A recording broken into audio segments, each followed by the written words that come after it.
أعوذ بالله من الشيطان الرجيم بسم الله الرحمن الرحيم الحمد لله رب العالمين والصلاة والسلام على سيدنا محمد وآله الطاهرين.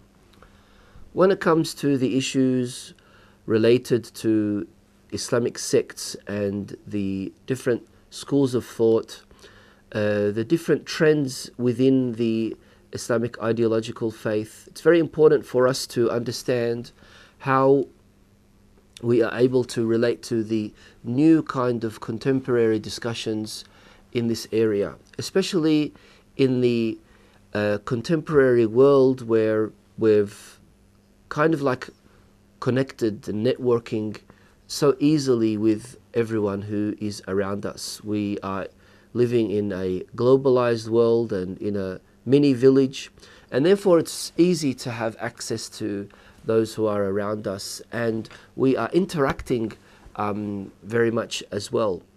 We're also becoming familiar with other trends, not only outside of our own kind of school of thought, but outside our religion as well. One of the things that is very important to also speak, that carries that sense of relation as far as connecting with the topic of the different schisms or factions that occurred in the early years of Islam, is the topic of leadership. And if we want to use contemporary words in regards to leadership, we would use the word government or governing. And at that time, the concept of khilafah was very important. You know, maybe Shia Muslims prefer to use the word imamah instead of the word khilafah, but khilafah and imamah, you know, but even though both of them have also been used in the Holy Quran, but Khalifa is kind of like making a reference to the khulafa, then the Khalifas of Bani Umayyah, then the Khalifas of Bani Abbas. Whereas in the concept of imamah, which is also leadership, it is in reference to the Imams of Ahlul Bayt, peace be upon them. The definition of imamah is ri'asatun ammah fi ad-dini wa dunya. It's a very simple, concise definition, which means the general leadership in affairs of religion and worldly affairs as well. And that is what the Imam did. The Imam led the Muslim Ummah in such a way where he would be catering to affairs of religion and also their worldly affairs, implementing the constitution that has been given to the Imam, being the Holy Quran and the Sunnah or the Sharia. And so government is not something foreign from the teachings of Islam. But here there is a different take to what kind of government needs to be represented in the Muslim Ummah. One very important verse in the Holy Quran that speaks about this is in Surah Al-Hadid, verse number 25, where Allah subhanahu wa ta'ala says, Bismillah ar-Rahman ar-Rahim, لقد أرسلنا رسلنا بالبينات وأنزلنا معهم الكتاب والميزان ليقوم الناس بالقسط وأنزلنا الحديد فيه بأس شديد. Here, the important related area that we should speak about here is لِيَقُومَ النَّاسُ بِالْقِسْطِ. So Allah subhanahu wa ta'ala sent prophets and brought down holy books in order for people to uphold justice and equity, equality. And here, in following up with that, there's another verse in the Holy Quran, Surah An-Nisa, verse number 58, وَإِذَا حَكَمْتُمْ بَيْنَ النَّاسِ أَن تَحْكُمُوا بِالْعَدْلِ. Now here the word حُكم, إِذَا حَكَمْتُمْ بَيْنَ النَّاسِ, which means if you are ruling, which one meaning, of course, would be if you are ruling. Another meaning could be if you are judging. But if you are ruling among the people, if you are arbitrating between people or among people, then you should do so with adl, with justice and with fairness. Now, seeing that we understand that Islam came to reform society, to establish a collective community, to correct and guide people, and to do all of these things, did Rasulullah sallallahu alaihi wasallam just do acts of worship and encourage people to do good things and acts of worship, or did he take it one step further and speak about issues like, for example, jihad, like judging, and other affairs to do with the citizens of that society? Of course, it's the latter that is correct. And we can see that Rasulullah sallallahu alaihi wasallam not only introduced a collective kind of understanding of how the ummah needs to thrive, but also we can see that he's laid down many instructions in this regard. Imam Ali alayhi salam did exactly the same thing, establishing a government. The Khalifas did that as well. The Khalifas, they were called a Khalifa because they were ruling the Islamic Ummah at that time. And so it's very, we could say ironic or questioning as to why is it that there is no unanimous system as far as how the Muslim Ummah should be ruled or governed after the passing away of Rasulullah sallallahu alaihi wasallam. Yes, there's the ayah, أطيعوا الله وأطيعوا الرسول وأولي الأمر منكم, obey your God, obey your messenger, and then those vested with power among you. So wulat al-amr, wali al-amr, can wali al-amr be whoever it is? You need to obey God unconditionally, obey the messenger unconditionally, obey he who has power over you or authority over you unconditionally. It doesn't matter how that person got to becoming a ruler, whether it be through righteous ways or evil ways. It doesn't matter how this person is ruling, whether it be bil-adl, with justice or not. Here, of course, the Shia understanding is ul al-amr are Ahlul Bayt.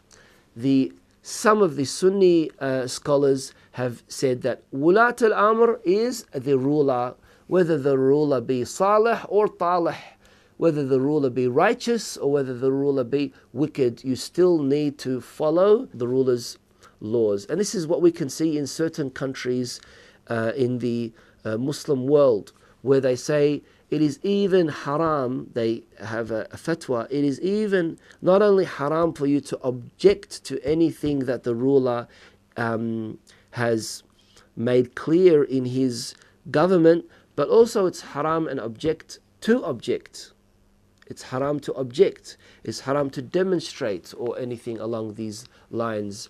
Even if it means that the ruler is becoming a zalim, is becoming an oppressor, he should still be obeyed. And that's why, when we look at these nuances of government and the political side of Islam, does Islam believe in theocracy or democracy or, aristocracy or a monarchy, or techno democracy, all of these other kind of methods or systems of political governing of people. Now, here I don't want to emphasize on the word political, because it's not only the political side of ruling the Muslim Ummah, it's also the social, spiritual and moral side as well, because Islam is not only implementing the political system of managing a society, but also the other factors that would bring about prosperity and positivity in an ideal society. And so the footsteps that needs to be pursued are the khulafa, or the imams, or the messenger of God, or the jurist, the faqih. These are the questions that needs to be posed. And as such, we will be able to understand what does religious government mean. Now, there have been attempts to establish some kind of system in the contemporary world, whether it be Ikhwan al-Muslimin, or whether it be the late Imam Khomeini and implementing of Wilayatul Faqih, or the concept of Khilafah as presented by Hizb ut-Tahrir, and all these other, if we could say, Islamic political movements or Islamist movements, or of any sort, or even Taliban, but, the fundamental question that needs to be asked is, what are the necessities of forming a government? We mentioned the first being that constitution, which is represented in the Quran, from the Islamic perspective, is represented in the Quran and the Sunnah. And the second is the executor of this constitution, who is going to execute the laws and the rules. Can it be a king? Can it be an unjust ruler? Does it need to be the faqih, the jurist, jami'ul shara'at, who has all of the conditions? We understand there must be a government, but at the same time, the ruler of this government, does he need to have certain conditions? Is it important for this ruler of government to be someone who has certain qualifications, certain characteristics, or is it whoever gets the larger votes? Like, for example, the democratic system. You get more votes, you become the ruler or the leader of the president or the prime minister of the country. Here, the mainstream Islamic thought as well is that there is no separation between state and religion. And that's why, secularism is very hard to digest for a practicing Muslim, because religion and society is so much intertwined with each other, it cannot be detached from one another. And so, even though there is that importance of living under correct guidance, along with that, there's also the importance of not separating government from religion as far as the Islamic precept, the mainstream Islamic precept is concerned. Because the role of religion is not only to guide people on an individual level or in affairs of ibadat and acts of worship, but also collectively, as far as jama'ah is concerned, jama'ah, yani the mujtama', the society, and politically, and so on and so forth. And that's why we can see that even our Islamic philosophers wrote extensively about how to govern a society, or tadbirul mudun, whether it be from the time of Farabi and speaking about utopia and al-Madina al-Fadila and all of these other things. But this leader, this guide, this person who is going to be at the peak of the hierarchy of the Islamic Ummah, according to the concept, or the Islamic Shia concept of Wilayatul Faqih, or the authority or the guardianship of the jurist, it is an emphasis on his wilaya that he has, his authority that he has as an expert in the field of Islamic knowledge in the area, not only in the area of politics or geopolitics and managing and governing a society in the different levels, but also in the area of ifta.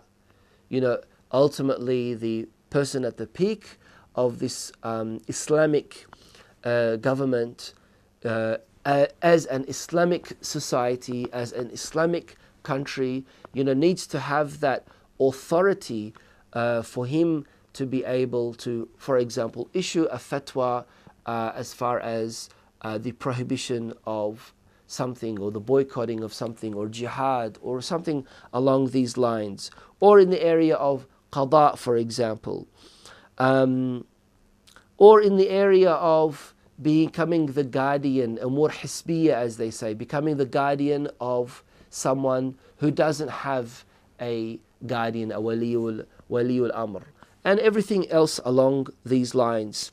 And so when it does come to the issue of religion and governments, one thing that is important to also make reference to here is how effective can an Islamic government be in today's society? Is it able to conform itself with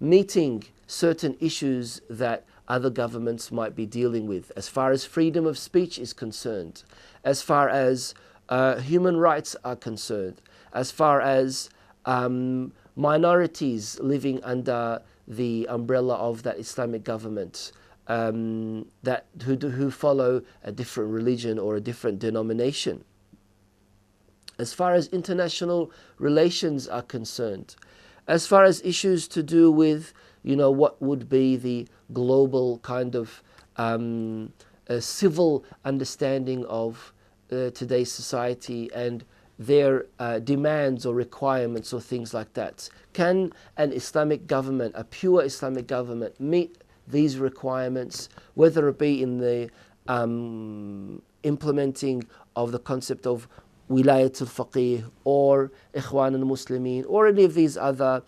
Islamic governments, whether they be mainstream or non-mainstream? Especially in today's society, this is something very, very important to look into. Walhamdulillahi Rabbil Alameen, wassalatu wassalamu ala Sayyidina Muhammad wa alihi tahirin.